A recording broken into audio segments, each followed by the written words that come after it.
This is Entrepreneur Studio, brought to you by SC Biz News. I'm Patrick Bryant, CEO of software development firm Code and Trust and chairman of the Harbor Entrepreneur Center.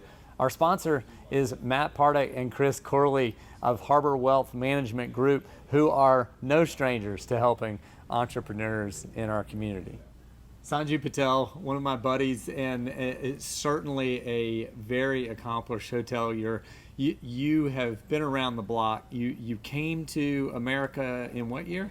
1999, January 27th. So my uncle owned that motel called Econo Lodge, which was at 3668 Dorchester Road, and then 3680 was what's called Villager Lodge, where we used to stay. It was right next door.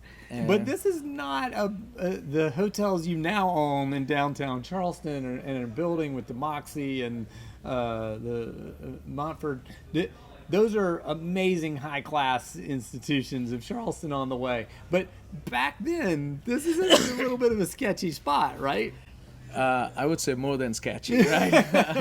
Every night I sort of feared for my life. This one time, I will never forget that because it was probably, I could have been dead right now.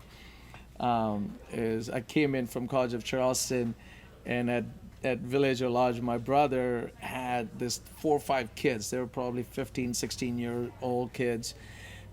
He got into argument with them because he wouldn't let them come into the property, and they were just there for whatever reason, right?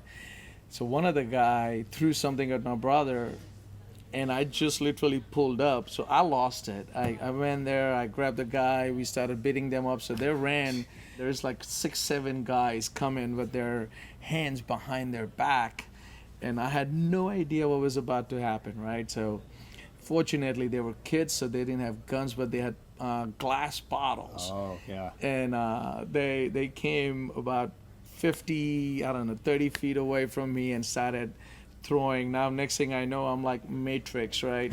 I'm trying to avoid dodging glass bottles. Such a great story, and the fact that I don't think people seeing your current success can understand where you came from and the things that you learned that got you to those places, right?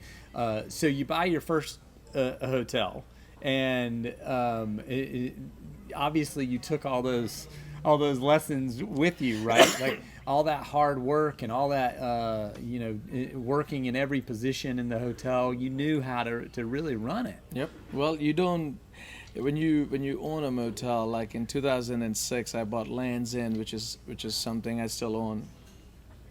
I hired a GM 3 months before the closing, and the day we closed on the hotel, we fired every single employee, kicked out every single guest, and her and I were working 24/7 for almost 3 weeks, doing rooms, laundry, front desk, because we wanted to make sure the right folks were there, even staff and the guest.